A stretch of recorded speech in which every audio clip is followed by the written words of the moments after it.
Hey folks, how's it going? Dr. Spin. Eclectic album reviews and general musical meanderings. I got another roundup post for you guys this week. Stuff I've been listening to over the course of this month, August. And it's been a very transformative month for me, so this music has really been attached to a lot of new experiences. These roundup reviews are only meant to sort of give you overviews of these albums, nothing too deep. Just some ideas about what to listen for in this music and maybe explore further on your own. And maybe give me some ideas to delve a little bit further into this music, maybe with a more dedicated post on some of these albums, okay? So the first one up this week is Burnhams Inside. Now, if you have not watched Burnhams Inside, the Netflix special, stop what you're doing and go watch it. Because I really think that this comedy special is arguably a comedy special, is a pretty important piece of work. You know, whenever we went into lockdown last year, I was kind of looking forward in a way to seeing what kind of new artistic things would come out of that experience. And this is really one of them, a very defining moment, I think, for not just what happened in 2020 during that year, but also kind of the general tone of society and how things have been going. Bo Burnham spent the entire course of almost a year literally locked inside of his house, really didn't even leave at all, and bought video equipment and things like that and tried to make this special just almost as a hermit, living as a hermit. And there's so many brilliant things. There's such a brilliant commentary that happens in this special and in this music. You know, it almost becomes a different genre, in my opinion. Arguably, it's a comedy special, but it's also equally satire and social commentary and critique and confessional and self-reflection and therapy. All these things go into it. It's this huge commentary on the state of society as it is. And it's a really brilliant piece of work.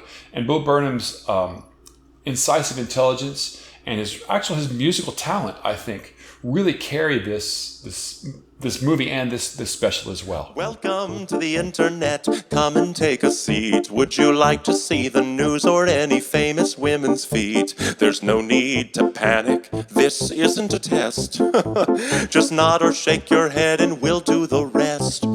Welcome to the internet. What would you prefer? Would you like to fight for civil rights or tweet a racial slur? Be happy, be horny, be bursting with rage. We got a million different ways to engage. The music again on this one is so compelling because even though what drives the music on this album is his lyrics and the word that he's using, the songwriter is incredibly sophisticated and has a lot of really broad stylistic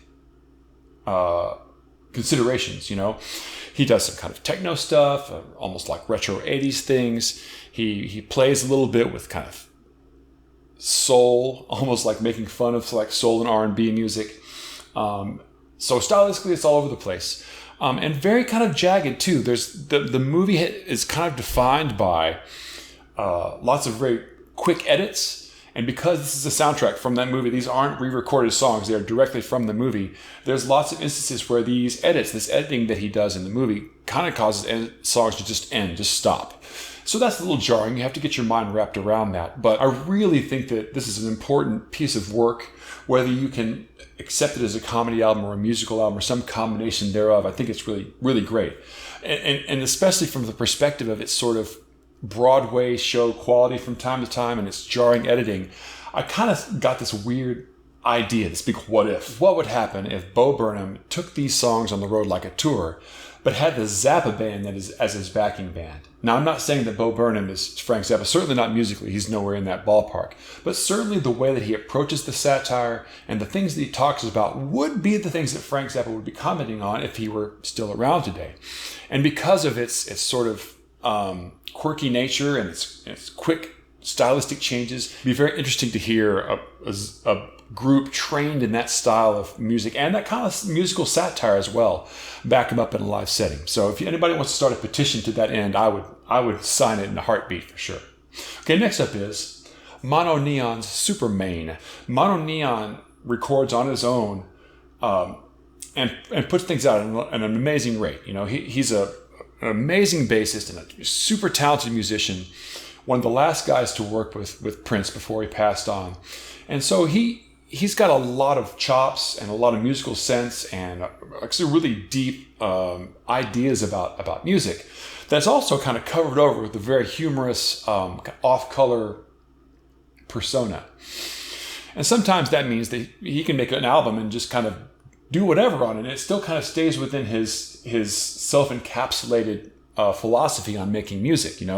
He doesn't really put it out there because he's trying to make hits. He's doing it because he likes to make music. He wants to make music on his own terms. Supermane is a huge step forward in comparison to the album that was released earlier this year in terms of the quality of the songwriting and the focus that he exudes on the album.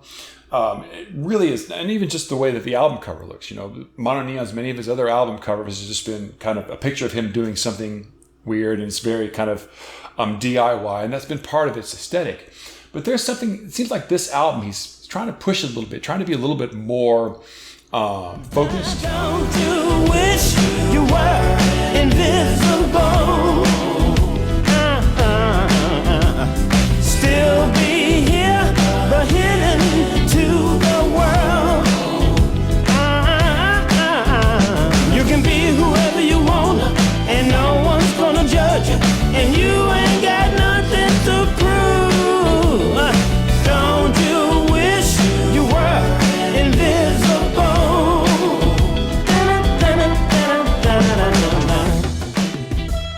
So Supermane has all the idiosyncrasies that Mononeon has had before. There's still a couple songs with some off-color humor in it, okay, but it's focus, and it's kind of sense that Mononeon is kind of buckling down and trying to be a little bit more broadly appealing to people, to the public, without really trying to sell out, but really just hardening down on his concept.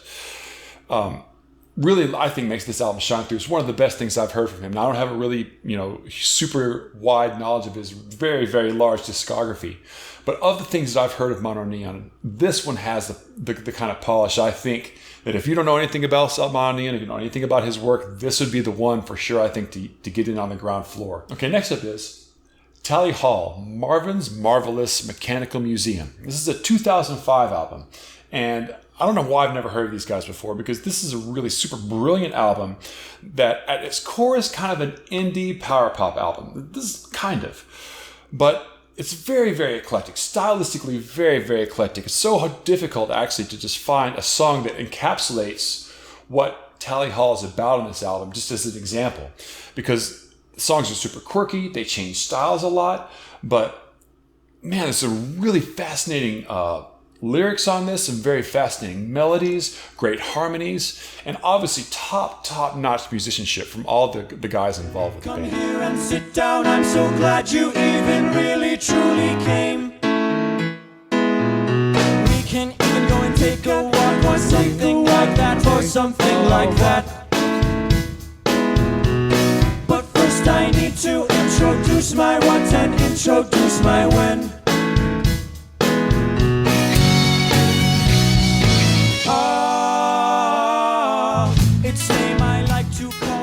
Now, I like to kind of summarize this album and say, what if Sugar Bomb made Sgt. Pepper's? Okay, now I'm not putting this quite up on the pedestal of Sgt. Pepper's, but certainly there's a sense that this is it's kind of a concept album, but one whose concept is more by suggestion than an actual text. There's not really a storyline, I don't think, that goes through it, but it definitely feels like that there's a narrative that it crafts, and it's definitely written in that sort of 90s pop style that Sugar Bomb is an example of. But to even put it that flatly doesn't really do the album justice. It's got Weezer. You can hear a little bit of Sublime. There's some songs in there that feel like that kind of grimy ska sound that Sublime was about, with really, again, good songwriting and great melodic material in the center of it. Even some songs in here sound a little bit almost like Squirrel Nut Zippers. And if I take any one of those songs and play it for you, you might get the wrong impression about what this album is about, I think. And I'm still trying to figure out what this album is about. I keep coming back to it, but what I can tell you for sure is that its melodies and the musicianship on it are top-notch. This seems like an album and a band that you could do a really deep investigation on and would be very forthcoming, especially as an album that was released in 2005. Okay, next up is Siti Muharam's album, Siti of Unguja. Now, Siti Muharam is the great-granddaughter of a traditional Tarab singer named Siti Binti Saad.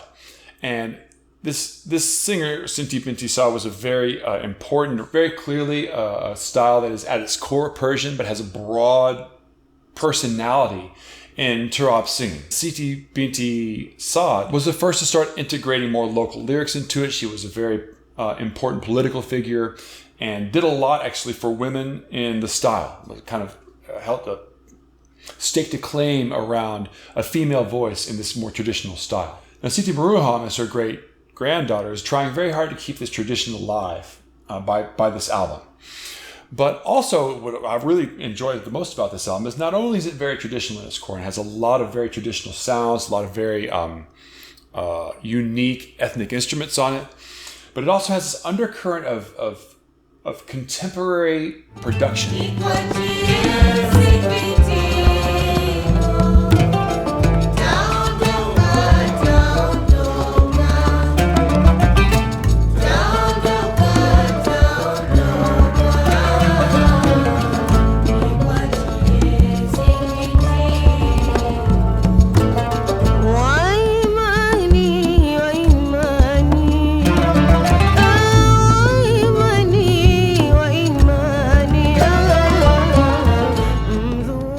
So Siti of Unguja may please fans that are more traditional, like traditional style music, but also more contemporary fans that kind of maybe got on board with world music, with Peter Gabriel's WOMAD and that sort of thing. So it has its roots in tradition, but it's definitely contemporary. Okay, next up is Beauty Pills, Please Advise. Now here's another instance where I kind of broke the rules a little bit, because Please Advise is a 4-song EP, 4 songs with a bonus track on it. And I don't really like to cover EPs, because for me an EP is kind of like a 5-paragraph essay, and I kind of like to listen to more like a novel, a full album. But it's Beauty Pill. Beauty Pill's previous album from 2015, Beauty Pill Describes Things As They Are, was my top album from 2015. And I'm really, even to this day, is a defining album for me, and I will argue its merit any day of the week.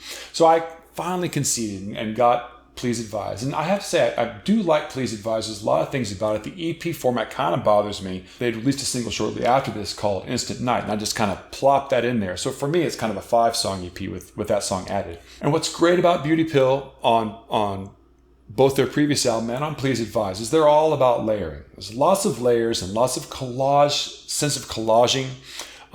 Very good, thoughtful lyrics. That singer Chad Clark not only seeks inspiration for in his everyday life, but also reflects on and thinks about and tries to find ways to approach these lyrics that aren't so obvious. They can be multiply interpreted. So those aspects of Beauty Pill are still intact on Please Advise. So if you like that from before, you'll like that about this one. I never understand you, and I'm not gonna learn. Yes, I am a hologram. Please stop asking. Please stop asking. Please stop asking. Please stop asking. I live inside my own heart, Matt Damon.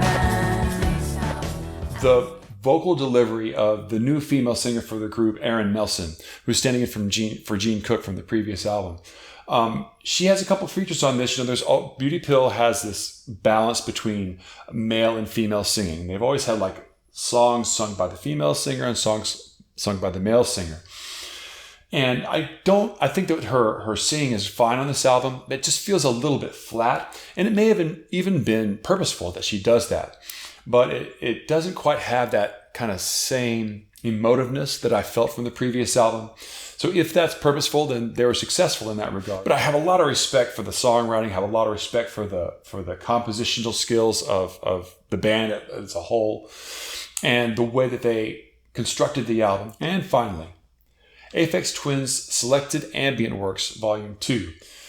I've been circling around Aphex Twin for decades, but I've really only been in the market for that kind of hardcore techno more recently. In the 90s, I wasn't really listening to that sort of thing whenever Aphex Twin was really rising to his ascendancy. But recently, being into bands like Venetian Snares and that sort of thing, I've really been kind of eyeballing Aphex Twin a little more closely.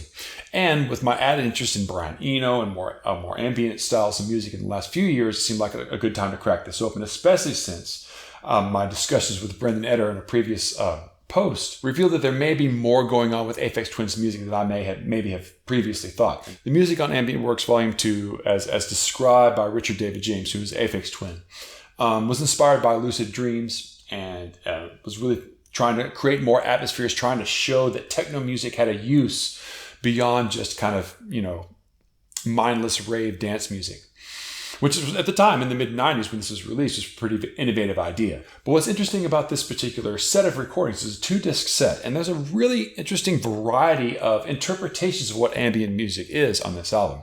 There are definitely some pieces on here that harken back to Brian Eno's style of ambient music, a sort of wallpaper music, But there's also some excursions into things like microtonality and almost like minimalism, kind of John Cage-esque styles of composition. And that causes some of these tracks to be almost a little bit grating. Some it's just kind of downright creepy and spooky, and that's not really the original intent, I don't think, of ambient music.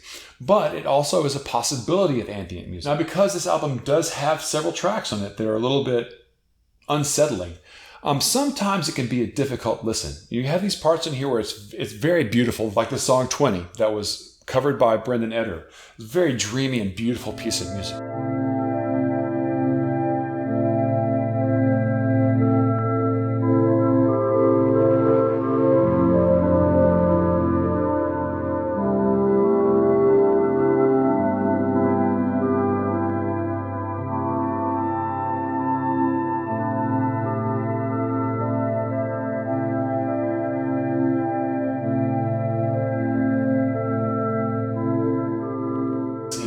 Was to try to find different interpretations of what ambient music is. So it's a very successful artistic endeavor with 2 discs worth of this, and some of that being not always the easiest of listens. There's a lot of music to get through, but it's a pretty rewarding listen overall, and definitely I think an important landmark recording. Well, that's all I got for you guys this week for this roundup. Again, it's been a big month for me. I started at the beginning of this month living 14, 15 hours from here, and now I've moved, and you may not see this, but you could probably hear the difference in the room and the changes in the lighting, and these transitions have been difficult for me personally, but one of the things that's really helped me is to keep grounded, is to be listening to music and have an opportunity to talk to you and share with you about it. So let me know if you like this post. If you like it, please like it, subscribe to it, share it out with your friends. Also follow me over on Spotify. I'll be putting tracks up from this post on my ever-growing 2021 playlist. And I'll be coming at you next week with some more music. So until then, I'll catch you guys on the flip side.